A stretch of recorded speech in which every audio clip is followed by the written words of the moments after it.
कैसे हो आप लोग? जो आपका फिजिकल होने वाला है आर्मी आर्मी का, ये 4 अगस्त को आपका फिजिकल है, तो इसके लिए जो मुख्य डॉक्यूमेंट इंपॉर्टेंट डॉक्यूमेंट है वो आई थिंक आप लोगों को पता है, लेकिन अगर आपको जानकारी नहीं है तो आप उसकी जानकारी हम आपको देंगे। लेकिन आपसे एक बात है, जो डॉक्यूमेंट हम आपको बताएं वो आप तैयार करवा लेना। तो क्या है कि हम लोग दौड़ बहुत मेहनत करते हैं, दौड़ अच्छी करते हैं, बाकी सब फिजिकल की तैयारी कर लेते हैं अच्छी, लेकिन हमें डॉक्यूमेंट्स की जानकारी ना होने की वजह से हम आर्मी रैली से बाहर हो जाते हैं। तो कहीं ना कहीं हमारी 3-4 साल की मेहनत बर्बाद हो जाती है। यही सब आपके साथ ना हो तो हम इसी की जानकारी, डॉक्यूमेंट्स की जानकारी आपको देंगे।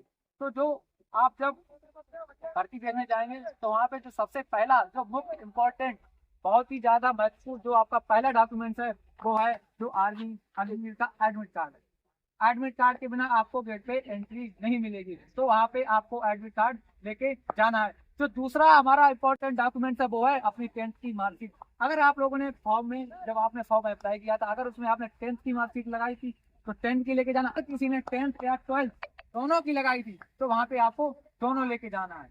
और तीसरा जो हमारा डॉक्यूमेंट है वो है डोमिसाइल सर्टिफिकेट। डोमिसाइल सर्टिफिकेट मतलब हमारा मूल निवास आपको लेके जाना है। तीसरा है कास्ट सर्टिफिकेट। कास्ट सर्टिफिकेट जैसे सभी का बनता है, लेकिन जनरल या पंडित लोगों में कास्ट सर्टिफिकेट नहीं बनता। कोई यहाँ पे पंडित है जनरल कैटेगरी, उसका सर्टिफिकेट नहीं बनता, लेकिन वहाँ जो आपका उस्ताद रहेगा वो फिर भी आपको प्रेशर डालेगा कि आपको कास्ट सर्टिफिकेट बनवाना है। तो आपको तहसील से ये आपको एक सर्टिफिकेट फॉर्म लेना है। ये फॉर्म आपको भर के खुद ही भरना है। इस पे या तो तहसीलदार या आपके गांव का प्रधान, या अगर आप शहर में रहते हैं तो मेंबर के साइन करा लेने हैं, और यही आपको वहाँ पे जमा करना है।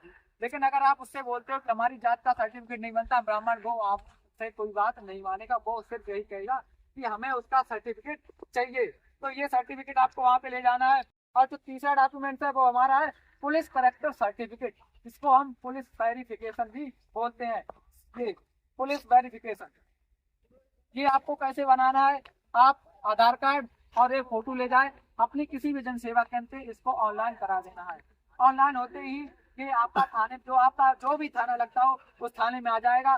थाने से आपके पास फोन जाएगा, फिर आपको थाने स्वयं जाना पड़ेगा, ना कि किसी को और को भेजना, खुद जाना पड़ेगा। और जो थाने वाला होगा जो वेरिफिकेशन आपका करेगा वो आपसे कुछ बातें पूछेगा, उसको आपको उस बातों की जानकारी दे देनी है, उसका जवाब दे देना है। जैसे ही वो आपसे बोल देगा ओके बस आप घर पे चले आना है, और वो बोल देगा 2 या 3 दिन बाद आपका वेरिफिकेशन हो जाएगा। अगर 2 या 3 दिन के बाद वेरिफिकेशन नहीं आता तो आपको स्वयं फिर पुलिस थाने जाना पड़ेगा।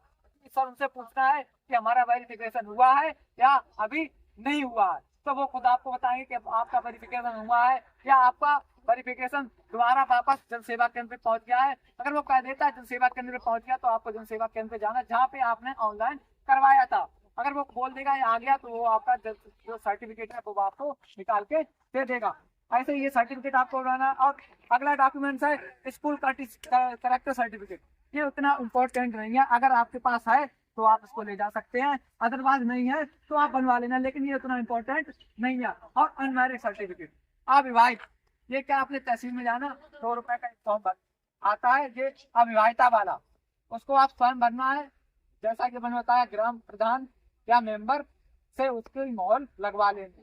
और अगला हमारा सर्टिफिकेट है रिलेशन सर्टिफिकेट। अगर यहाँ पर किसी का भाई या किसी के पिता आर्मी पहले ही से थे तो उसका रिलेशन कार्ड बना होगा, तो आपको रिलेशन कार्ड लेके जाना पड़ेगा। भले आप ओपन भर्ती देख रहे हैं लेकिन रिलेशन कार्ड आपको वहाँ पे ले जाना पड़ेगा। और तीसरा और अगला हमारा है एनसीसी सर्टिफिकेट। अगर आपके किसी के पास एनसीसी सर्टिफिकेट है, फॉर्म भरते टाइम जब आपने आर्मी का फॉर्म अप्लाई करवाया था उसमें अगर आपका मिस हो गया था सर्टिफिकेट, तो आप वहाँ पे ले जा सकते हो। वहाँ पे आपको फॉर्म दिया जाएगा, वो फॉर्म भरना पड़ेगा। उसमें एक ऑप्शन आता है, अगर आपके पास एनसीसी है तो बी या सी सर्टिफिकेट आप उसमें लगा सकते हैं। और अगला है स्पोर्ट सर्टिफिकेट। अगर आपके पास कोई स्पोर्ट का सर्टिफिकेट है तो आप उसको वहाँ पे ले जा सकते हैं। और एफिडेविट, एफिडेविट जो हमारी नोटरी होती है जो तहसील से बनती है, तहसील से बनती है एफिडेविट, ये होता है, हम आपको बताएंगे। ये ये एफिडेविट है, इसमें जो आपका जब एडमिट कार्ड निकलता है उसके साथ ये पेज लगे रहते हैं, एक्स्ट्रा पेज। हाँ, ये 3 एक्स्ट्रा पेजेस लगे रहते हैं, आपको ये तीनों पेज निकलवा लेने हैं। और एक ये 10 रुपए का स्टाम्प, 10 रुपए का स्टाम्प तहसील से लेना है। तहसील से वाले जहाँ से आप लोगे उससे आप बोल देना कि दादा हमें पुलिस के लिए तो आर्मी के लिए वेरिफिकेशन कराना है, नोटरी करवानी है। तो आपको इस स्टाम्प पे कुछ इस तरह का आपको भर के देगा और इस तरह से कुछ नोटरी कर देगा मोहर लगा के, और ये चीजें आपकी भरेगा, स्वयं ही वो भरेगा, आपको इसमें कुछ नहीं भरना। ये चीजें भरेगा, ये आपका कंप्लीट हो जाएगा। लेकिन जो आप अपनी फतेहगढ़ अंदर उसमें जाओगे छावनी में, ये वहां पे मान्य नहीं होता। लेकिन आपको बनवा के ले जानी है, ये वहां पे मान्य नहीं होता है, वो वहां अपने खुद बना के देते। बाजी चांस अगर इस बार बंद हो गया हो, क्योंकि हम 2022 में ही बनवा के ले गए थे, तब भी हमारा उन्होंने खुद बनाया था। 2023 में लेके गए थे, तब भी उन्होंने खुद बनवाया था, लेकिन हमारा ये मान्य नहीं हुआ था। लेकिन आपको ये बनवा के ले जाना है। और ऐसे ही आपको 25 फोटो, उसमें ना तो आपकी दाढ़ी होनी चाहिए, ना ही आपकी कोई मूछ होनी चाहिए, बिल्कुल क्लीन डॉक्यूमेंट फोटो आपको ले जाने हैं। और जो भी नहीं उसमें आश्रय हो, टोपी हो या कोई मफलर डालो, बिल्कुल एकदम सादा जाने हैं। और जो सबसे मेन होता है आधार कार्ड। अगर आपके पास आधार कार्ड है ठीक, अगर पैन कार्ड भी है उतना जरूरत नहीं है पैन कार्ड की, आप आधार कार्ड ले जा सकते हैं। ठीक है, ये तो हो गए जो हमारे जरूरी डॉक्यूमेंट। अब बात करते हैं ये डॉक्यूमेंट कहाँ पे और कैसे यूज होंगे, उससे जरा बात करते हैं। जब आप जैसे अपने यहाँ बरगतिया घाट से जाओगे तो गेट पे एंट्री होगी। गेट पे एंट्री टाइम तो सबसे पहले आपका डॉक्यूमेंट्स देखेगा, वो आपका एडमिट कार्ड देखेगा। एडमिट कार्ड देखेगा, एडमिट कार्ड जैसे कि आपका देखेगा, आपको एंटर करा देगा अंदर। फिर अंदर साइड में जो बनी होगी उसमें आपको बैठा लेगा। वहाँ पे जो आपका डॉक्यूमेंट चेक होगा, सबसे पहले आपका आधार कार्ड और आपका मूल निवास, जो मिसाल जिसे बोलते हैं, मूल निवास चेक होगा। और उसके बाद आपका जो हाई स्कूल की मार्कशीट, अगर आपने हाई स्कूल से डाला तो हाई स्कूल, और 12th डाला है तो 12th, दोनों मार्कशीट वहाँ पे चेक हो जाएंगे। उसके बाद आपको आगे भेजेगा। इसमें डॉक्यूमेंट चेक होने के बाद जब आप रेस हो जाएगी, उसके बाद आपको रेस होने के बाद डॉक्यूमेंट वेरिफिकेशन, जो कि बहुत ही इंपॉर्टेंट होता है, वो आपको वहाँ पे भेजेगा। डॉक्यूमेंट वेरिफिकेशन में एक दो टीमें होती हैं, एक ए टीम एक बी टीम। एक ए टीम में कोई लड़के जाएंगे, कोई लड़के बी टीम में जाएंगे। वो जैसे ही आप ए टीम और बी टीम में जाएंगे तो वहाँ पे जो उस्ताद होगा जिसकी निगरानी में आप लोग रहोगे, एक बोर्ड लगा होगा। उसी बोर्ड में आपके सारे डॉक्यूमेंट्स लिखे होंगे। वो उससे ये नहीं कहे, आपसे ये नहीं कहेगा कि आप अपना आधार कार्ड निकालो। बात समझ लेना, बहुत इंपॉर्टेंट है। वो आपसे ये नहीं कहेगा कि आपका आधार कार्ड निकाल लो, आपका मूल निवास निकाल लो, आपकी हाई स्कूल मार्कशीट निकाल लो। वो आपसे सिर्फ इतना बोलेगा, ये जो बोर्ड देख लो, इसी हिसाब से अपने जो डॉक्यूमेंट्स निकालो और इसी सीक्वेंस से लगाने हैं। तो जैसा कि अभी हमने बताया, वो अपने ग्रुप में भी अपना सेंड कर दिया, तो उसका जो फोटो है हम दोबारा ग्रुप में डाल देंगे। जो पहला सीक्वेंस था, जो 2023 और 22 का सीक्वेंस सेम था, उसका फोटो हमारे पास। उसमें पहला था आपका मार्कशीट की बात था, डोमिसाइल सर्टिफिकेट, मूल निवास और कास्ट सर्टिफिकेट। जैसे अभी जो जनरल में आते उनको हमने बता दिया, तहसील से बनवानी होती है, अपनी ऑनलाइन नहीं बनती है।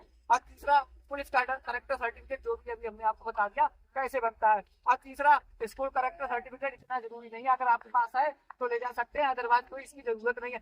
अनमैरिड सर्टिफिकेट अविवाहिता, जो भी हमने अभी आपको बता दिया है, तहसील से वो ठेला लगता है, उससे फॉर्म लेना है या ग्राम प्रधान का साइन करवा लेना, मोहर लगा लेना। नेशनल सर्टिफिकेट अगर आपके पास है तो आप ले जा सकते हैं, और एनसीसी सर्टिफिकेट अगर आपके पास है तो ले जा सकते हैं। स्पोर्ट सर्टिफिकेट, एफिडेविट, आधार कार्ड, पैन कार्ड, ये सारे डॉक्यूमेंट आपका तीन मतलब बनवाएगा कि 3 जगह इसको डिवाइड करो, और शायद 2 या 3 फोटो कॉपी लगवाता। लेकिन उससे पहले जो एक इम्पोर्टेंट बात है, वो आपको एक इतना बड़ा फॉर्म देगा। फॉर्म वो कहेगा इसको भरो, उसमें आपकी ही डिटेल भरी जाएगी। और जो फॉर्म भरना कैसे, ये बात अच्छे समझ लेना, जो फॉर्म भरा जाएगा वो सिर्फ कैपिटल लेटर में भरा जाएगा। सारे शब्द है कैपिटल लेटर में भरे जाएंगे, स्मॉल लेटर में फुल शब्द नहीं भरा जाएगा। अगर बाई चांस आपने गलती से स्मॉल लेटर में भर दिया तो आपको साथ बता देना, सर गलती है। अगर आपने पैसा ही जमा कर दिया तो आपके जो डॉक्यूमेंट है वेरीफाई नहीं हो पाएंगे, आप रिजेक्ट कर दिए जाएंगे। ये बात अच्छे से समझ लेना। जो आपका वो फॉर्म भरा जाएगा उसी में आपके ये सारे डॉक्यूमेंट लगेंगे, वो फॉर्म बिल्कुल सही बनना चाहिए। ठीक है, बस इतनी जानकारी आपको देनी थी। बाकी जय हिंद, जय भारत।